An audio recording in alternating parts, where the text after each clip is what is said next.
Bienvenue mes fouineurs dans cette nouvelle vidéo. Aujourd'hui, on va tenter de découvrir des trésors enfouis dans cette nouvelle plaine grâce à un détecteur de métaux. Donc les amis, c'est parti, accrochez-vous.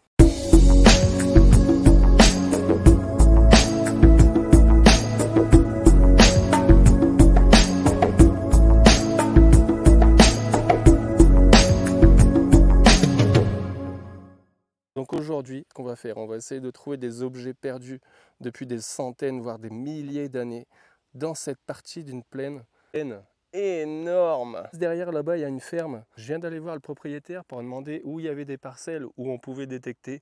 Parce que évidemment, on ne peut pas s'aventurer sur des terrains qui ne nous appartiennent pas. Donc forcément, il faut avoir des autorisations du propriétaire et de la mairie de la commune. Donc aujourd'hui, je suis accompagné de mon Simplex Ultra. C'est un appareil, je crois, qui doit coûter dans les 300 €. Pelle, bon, celle-là, elle est un peu chère, elle est dans les 100 balles, je crois, 90 ou 100 balles. Mais au moins, elle dure, elle est presque incassable. Je retourne des trucs énormes avec, elle n'a jamais plié. Donc, dans la description, je vous mettrai mon code promo si vous souhaitez acheter des appareils de détection et vous lancer dans la détection. Je vous mettrai le code promo, d'ailleurs je vais vous l'afficher. Allez, on va le mettre dans l'écran. Les amis, sur détecteur.fr, vous aurez 5% avec mon code 7detect. Donc n'hésitez pas à vous faire plaisir, c'est pas que seulement sur cet appareil ou sur cette pelle, c'est sur tout le site complet. Donc maintenant que je vous ai montré le matos, on va commencer par allumer l'appareil. Donc pour l'allumer, c'est très simple, une petite pression sur Power. Donc là on arrive sur un menu, vous choisissez je ne vais pas vous expliquer tout. Il y a des vidéos spéciales consacrées à ça sur ma chaîne. Donc pour ceux qui arrivent et qui connaissent pas la détection, je vous montre juste le basique. Vous l'allumez, vous avez différents modes, donc champ, parc, plage, etc. Même si cet appareil là il n'est pas forcément fait pour la plage, mais bon bref. Aujourd'hui on est dans un champ, forcément on va prendre le mode champ. Ici vous avez la sensibilité, si vous cherchez pas quelque chose de précis, vous mettez à fond, vous allez sortir à peu près tous les objets qui peuvent se trouver dans le champ. En haut vous avez une barre aussi, vous pouvez baisser ou augmenter la discrimination. Discrimination c'est quoi? C'est pour sélectionner un type d'objet précisément. Si vous voulez enlever tous les objets en dessous de 15, ça c'est l'indice qui va s'afficher en fonction de l'objet. Si vous voulez le supprimer, vous augmentez la sensibilité au-dessus de 15. Comme ça, vous n'aurez que des objets au-dessus de 15. Fini de papoter, j'espère que vous avez compris vite fait le principe. Sinon, si vous voulez voir plus en détail, allez voir sur la chaîne, il y a des vidéos nickel pour ça. Donc c'est parti les gars, je vais découvrir l'endroit en même temps que vous. Je viens juste d'avoir l'autorisation, il vient de me faire le papier. Donc c'est parti, on va découvrir ça ensemble les gars. Allez.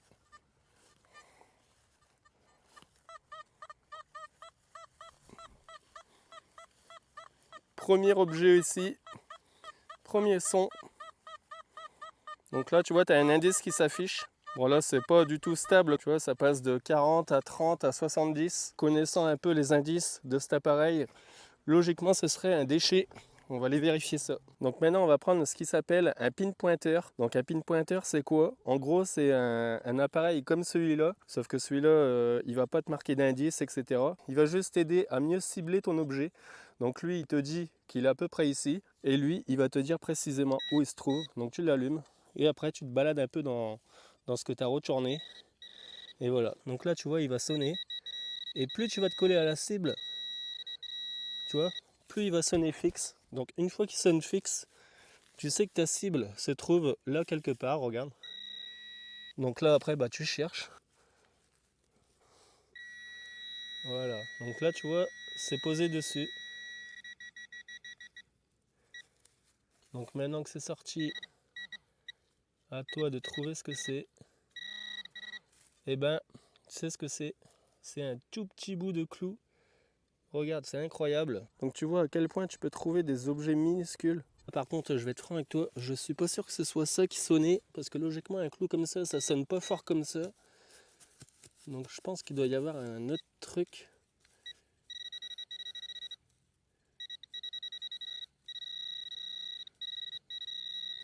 Ouais, tu vois, il y a quelque chose d'autre.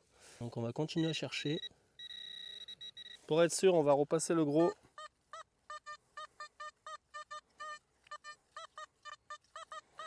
Ok, donc tu vois, il y a bien un deuxième objet qui se trouve à côté, quelque part ici, je pense. Et refaire la même chose. Donc c'est parti. Voilà, donc tu vois, là il se trouve ici, maintenant, on devrait y avoir, voilà. Donc tu vois, c'est dans le fond.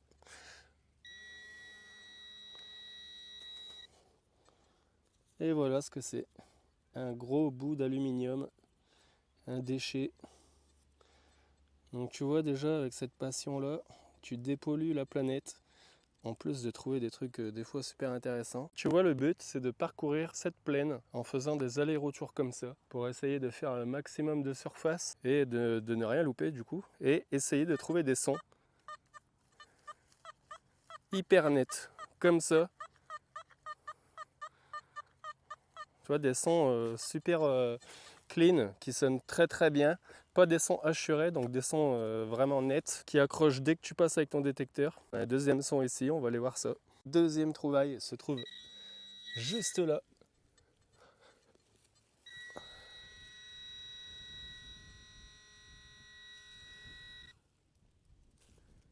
Et ben voilà, regarde ce que c'est. Des maillons de chaîne. Des anciens maillons de chaîne. 3 maillons. Et ben tu vois, tout ça, c'est encore de la dépollution. Alors en plus, ça peut abîmer les machines quand ils retournent le terrain ou qu'ils viennent faire des choses dans le champ. Si ça se prend dans les engrenages, tu vois, ça peut tout abîmer. Donc en plus de dépolluer, ben, tu rends service aux agriculteurs. Et ça, c'est encore un autre point positif de la détection. Là ici, ça sonne avec un indice de 90. Donc 90. Allons voir ce que ça peut donner.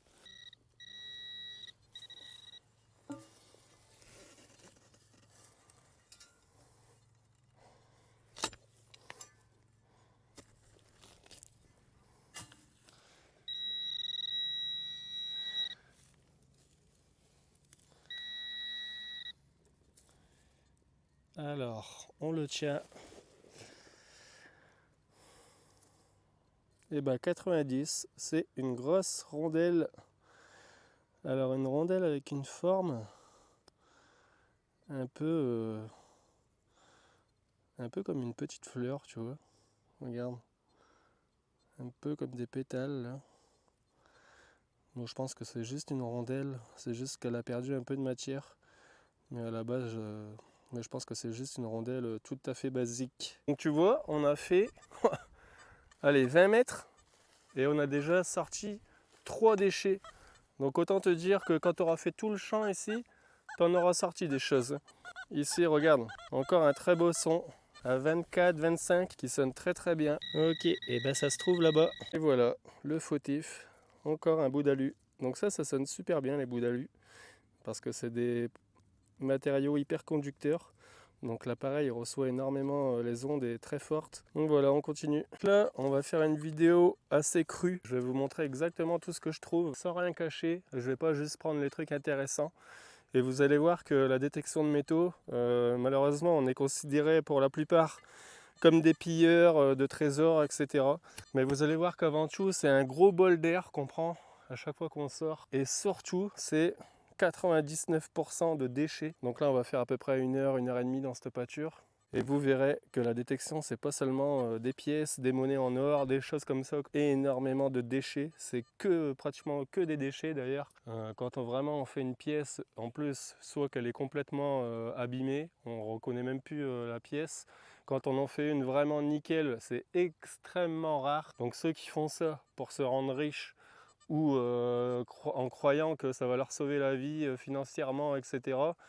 Surtout ne le faites pas parce que vous ne serez jamais riche avec ça. Pas du tout le moyen qu'il faut utiliser pour gagner de l'argent. Ici on est en France, donc la loi est très claire là-dessus. Si tu trouves un coffre-fort rempli de pièces d'or là-dedans, tu n'as rien du tout. C'est l'agriculteur, le propriétaire du terrain et l'État qui vont se partager le truc. Toi, tu n'auras clairement rien du tout. Là, je voulais juste mettre les choses au point, vite fait.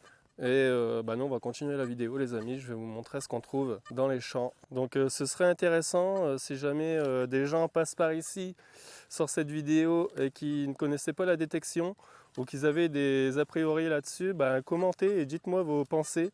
C'est intéressant de justement entendre les différentes versions des gens. Alors donc oui, Il y a vraiment des pilleurs, ça je ne le nie pas. Il y a des personnes qui vont exclusivement dans des endroits classés au patrimoine et qui payent le patrimoine en voulant exclusivement chercher des pièces romaines, des objets anciens, des objets romains, gaulois, des objets qui ont plus de 2 ou 3 000 ans. Et forcément, ces gens-là, nous on les apprécie vraiment pas dans le milieu de la détection. À cause de ces personnes-là que la détection en France est très mal vue. Mais c'est à peu près comme dans tout, hein. Il ne faut pas mettre tout le monde dans le même panier. C'est pareil pour la pêche, il y a des endroits, il y a des périodes de pêche. Pareil pour la chasse, il y a des périodes de chasse. Il y en a qui chassent, qui vont dans les bois, qui font de la chasse comme ça, illégalement. Comme dans tout, hein, les amis, il n'y a pas que seulement dans la détection, c'est dans tout ce qu'on peut faire avec des lois. Il y a toujours des gens pour contourner les lois et il y en aura tout le temps. Donc voilà, revenons à nos moutons. Ici, on a un bosson. Ouais, très beau son, qui passe dans les 73. Donc 73, alors ça peut correspondre à une monnaie. Ça peut correspondre à une monnaie. On va aller voir ça. Regarde ça. Canette tout rouillée. Un vieux cola. Oh, regarde ce truc. Je sais pas si on pourrait essayer de voir une date. Alors regarde, cette vieille canette est là depuis... Alors c'est écrit 2012. Donc je peux te dire qu'elle est là depuis déjà beaucoup plus longtemps que ça. Parce qu'en général, ça c'est la date de quand c'est périmé. Donc je pense qu'elle doit être là déjà depuis, ça doit être bon 1 an ça peut-être, je sais pas. Mais ouais, elle doit être là depuis déjà une bonne dizaine d'années. Ici regarde, on a un indice super intéressant. Regarde bien ce que l'appareil va faire. Tu vois, il y a 2 tonalités. Donc quand tu as 2 tonalités comme ça, en fait c'est que l'appareil il chope une cible juste ici et une autre juste à côté. Donc cet appareil a une récupération très bonne. Et regarde, il arrive très bien à distinguer et à différencier ces 2 cibles. Donc tu verras, on va creuser et il va y avoir 2 cibles. Donc logiquement, tu en as une pas loin, peut-être là ou ici directement. Et la deuxième se trouvera un peu plus par ici.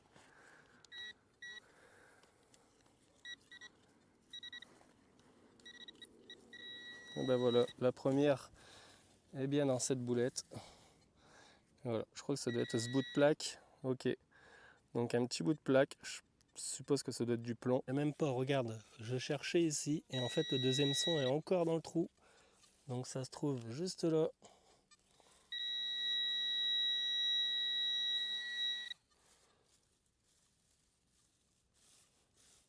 Ouais bah c'est là. Et voilà, et ben regardez ce que c'est. Donc ça c'est des boucles d'époque qui servaient sûrement pour les selleries des chevaux ou tout ce qui était harnais, sac. Il y a des spécialistes pour ça, pour les boucles, pour définir l'année, etc. Moi, je peux pas vous en dire trop là-dessus. Ouais, je pense que ça doit être peut-être pour les uniformes ou pour les selleries des chevaux, je pense. Donc c'est toujours sympa à faire ces trouvailles-là. Dites-moi ce que vous en pensez. Allez, on continue. Un indice qui reste pas mal dans les 70, 73, 75. Ça peut être pas mal. Ça, c'est des indices à ne pas laisser passer. Alors là, c'est marrant parce qu'il ne le trouve plus. Alors là, c'est un truc de fou. Et bah, tu sais quoi, je crois qu'il est resté sur la pelle. Je crois que c'est... Ah bah regarde. C'est bien resté sur la pelle, donc des fois, tu vois, tu peux te faire avoir. Et bah regarde, je crois qu'on vient de faire une deuxième boucle. Regarde. Alors ça, c'est quand même assez rare de faire 2 boucles en 2 trous. Et oui, c'est une deuxième boucle. Regarde ça. Bon, celle-là, elle est bien pliée, hein. Mais c'est quand même une deuxième boucle, c'est incroyable. C'est même, d'ailleurs, je pense, la première fois que je fais 2 boucles à la suite. Là, tu vois, moi, j'ai déposé mon fils chez un ami à lui, là, qui est parti à un anniversaire. Et du coup, voilà, j'ai un peu de temps devant moi, donc je fais une petite sortie tranquillou. On se balade et je vous filme ça. Je vous embarque avec moi le temps d'une petite session de détection. Il fait super beau. D'ailleurs, je suis en train de brûler là. Je suis habillé tout en foncé. J'aurais pas dû me mettre comme ça. Bon, ça, tu vois, ça va être un déchet. Et l'indice est vraiment variable. Ça passe de 10 à 50 à 60. Ça, t'es sûr que ce sera un déchet.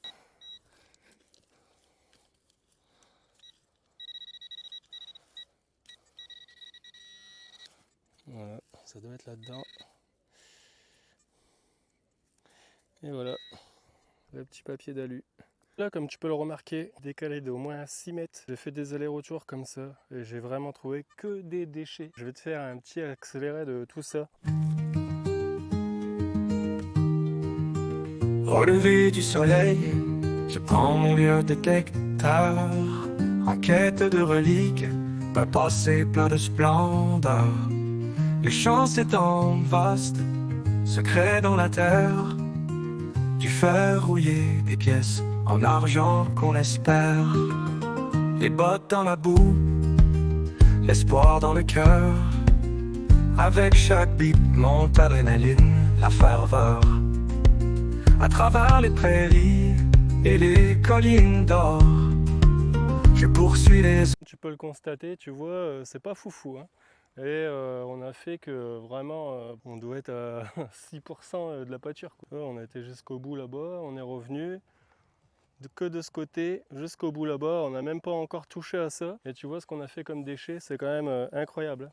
On n'a toujours pas fait de trésor, comme je le disais en début de vidéo.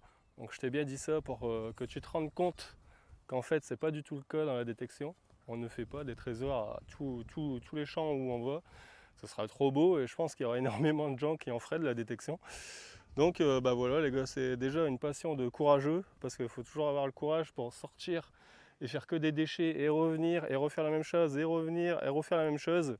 Donc voilà, c'est pour ça que je vous dis, c'est plus une passion où on prend l'air, où on sort, on se vide l'esprit et on se balade en se mélangeant avec la nature. On va continuer, hein, encore de quoi faire, on va voir ce qu'on trouve encore. Alors ici, on a un son très intéressant, on regarde.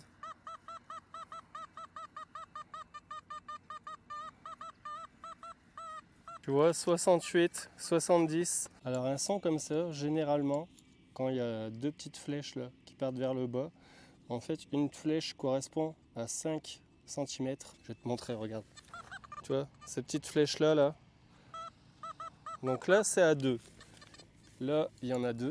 Ça veut dire que ça doit être environ à 10 cm. Un indice entre 65 et 75, ça peut être une monnaie. Donc là, ici, on a tout ce qu'il faut pour que ce soit une monnaie. On va vérifier ça tout de suite, mais il y a de grandes chances que ce soit ça. Donc c'est parti.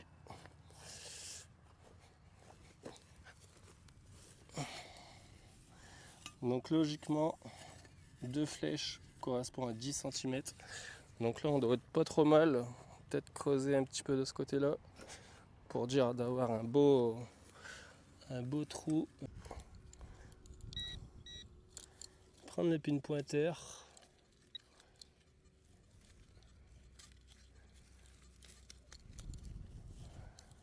Donc on regarde bien dans chaque boulette qui a été sortie.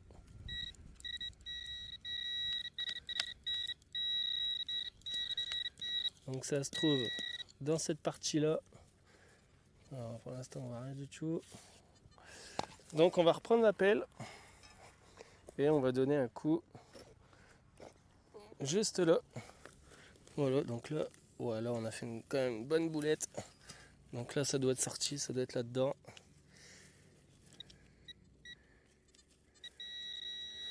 Et ben c'est tombé, c'est là-dedans. Et ben regarde, juste dessus, et ben voilà, je l'avais dit les amis. Alors, qu'est-ce qu'on a là? C'est une Napo je crois. C'est bien une Napoléon. Napoléon. Donc on voit bien l'aigle juste ici. Empire français. Donc ça c'est 5 centimes je crois. Ouais, 5 centimes Napoléon. De l'autre côté, on a le portrait. Enfin le profil gauche. Napoléon III, empereur.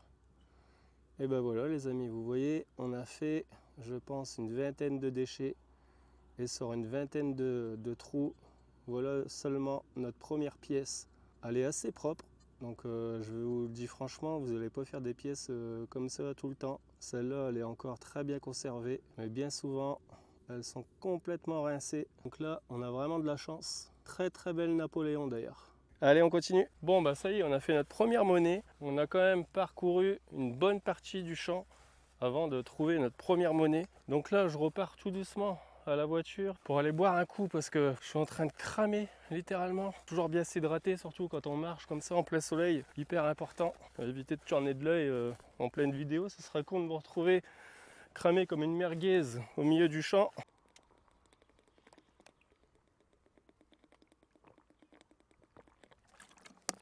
J'ai torché la moitié. De la chance, elle est encore à peu près fraîche.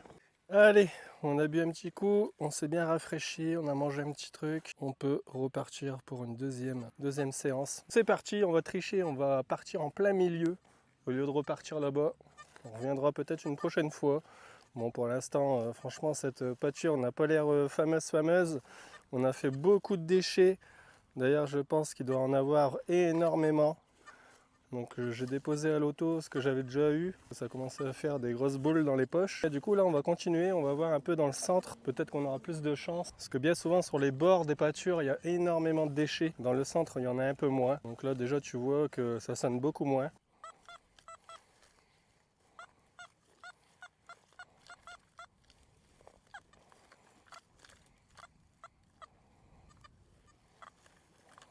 Alors de ce côté, tu vois, on le capte presque plus. Par contre de ce côté, on le capte plutôt bien. Donc je pense que ça doit être soit fin ou alors il est sur une tranche. De ce côté-là, on doit mieux le capter. Il doit être comme ça, on va dire. Et de ce côté-là, il doit être comme ça. Ce qui fait qu'on capte le bord de l'objet et forcément, on capte beaucoup moins bien. Donc on va tout de suite aller voir ce que c'est. Ok, donc c'est juste ici, là, quelque part en haut.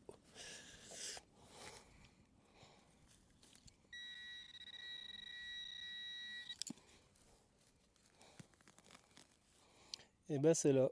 Et ben voilà. Tu vois, donc il était positionné comme ça. Ce qui fait que de ce côté-là, on le captait. Je vais te le mettre là pour que tu vois bien. Donc il était comme ça. Donc forcément, quand le disque tapait comme ça, on recevait toute la surface plane.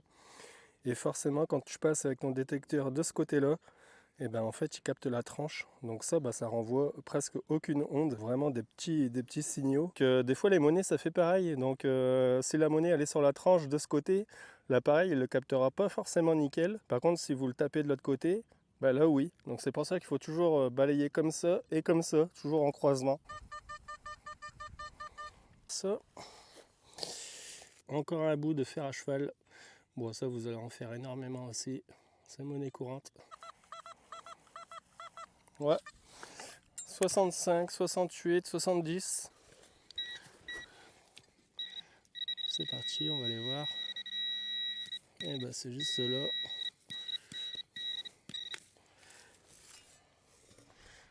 Juste là. Sortir ce petit bout là.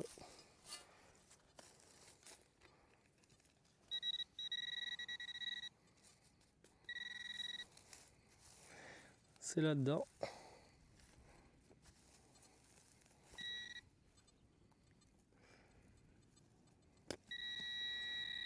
Ah, c'est tombé dessus. Et voilà, une deuxième monnaie. La deuxième les amis. Bon vous voyez, celle-là par rapport à l'autre. Alors on a des écritures de ce côté.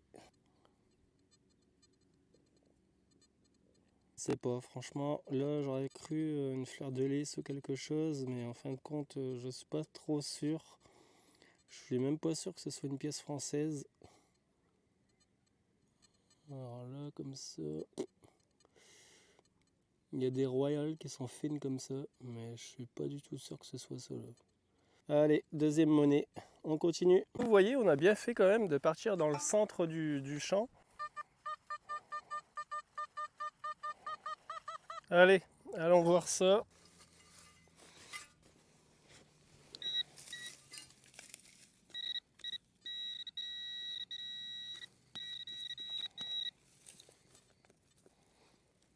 Ouais, mais je crois que ça va être notre première.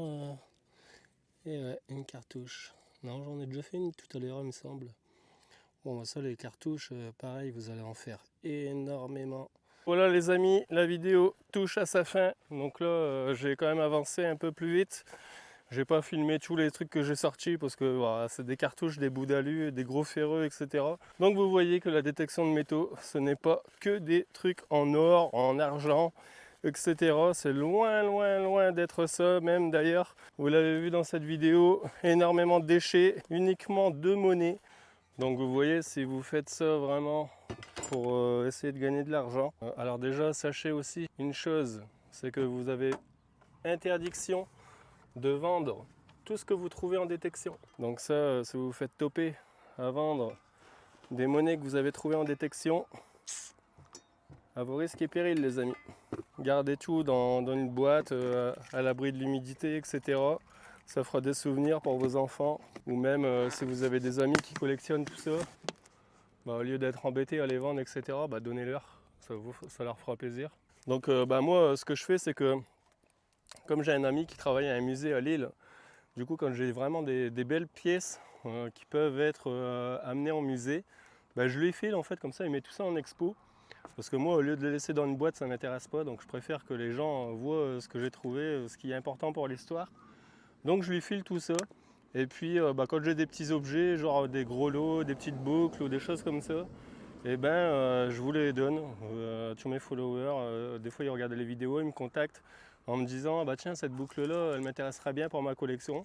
Je vous les envoie avec plaisir, il n'y a pas de souci pour ça, gratuitement en plus. Donc voilà les gars, la vidéo est terminée. Donc j'espère aussi que ça aura fait ouvrir les yeux à certaines personnes qui croyaient que la détection c'était vraiment du pillage de patrimoine. Loin de là, vraiment loin de là. Bon, il y en a qui le font, hein, ça je suis tout à fait d'accord avec vous. Il y en a qui cherchent vraiment sur des cartes, dans des livres d'histoire, des trucs incroyables. Ils veulent exactement savoir où il y avait des corps romains, des trucs et tout. Moi, ces gars-là, franchement, c'est tout à fait normal de leur claquer des prunes à 15 000 balles et de les dégager. Ça, c'est tout à fait normal. Mais, il faut mettre tout le monde dans le même sac. Il y a des gens qui respectent cette passion. Il y a des gens qui respectent l'histoire. Donc les gars, il y en a qui font vraiment ça pour dire de prendre l'air, de passer le temps, se vider la tête. C'est exactement ce que moi je fais. Plus par la même occasion, vous avez vu, on dépollue énormément les terrains. Moi je trouve que notre passion est quand même quelque chose de vraiment positif pour la nature. Il y en a qui font des conneries, comme dans tous les loisirs, comme dans tous les loisirs. Comme je vous disais tout à l'heure, la pêche, la chasse, il y a toujours des mecs qui vont casser les couilles à faire n'importe quoi. Et malheureusement, c'est toujours à cause des gars comme ça que nous, on est punis. À l'école, tu traînes avec une bande de potes et dedans, tu as toujours un gros couillon qui va faire le con. Et lui, il va jamais se faire gauler. Par contre, toi, tu n'as rien fait, mais comme tu traînes avec eux, c'est toi qui vas prendre pour lui. Et lui, il va jamais dire que c'est lui qui l'a fait. C'est toi qui vas prendre à sa place. C'est exactement pareil dans la détection, dans tous les loisirs. Il y a toujours des couillons qui font n'importe quoi. Et c'est à cause de ces gars-là que nous, on prend derrière. Voilà les amis, maintenant je vais vous laisser parce que je conduis. On va pas faire n'importe quoi. Je vais aller rechercher mon fils chez son copain. Il a passé une bonne après-midi, il faisait beau. Moi aussi. Donc j'espère que cette vidéo vous a plu. Si c'est le cas, lâchez un petit like, abonnez-vous. Et dites-moi en commentaire ce que vous en avez pensé, ce que vous pensez de la détection, votre avis sur la question. À très bientôt pour une nouvelle vidéo. Surtout prenez soin de vous. Allez, à bientôt les amis. Ciao!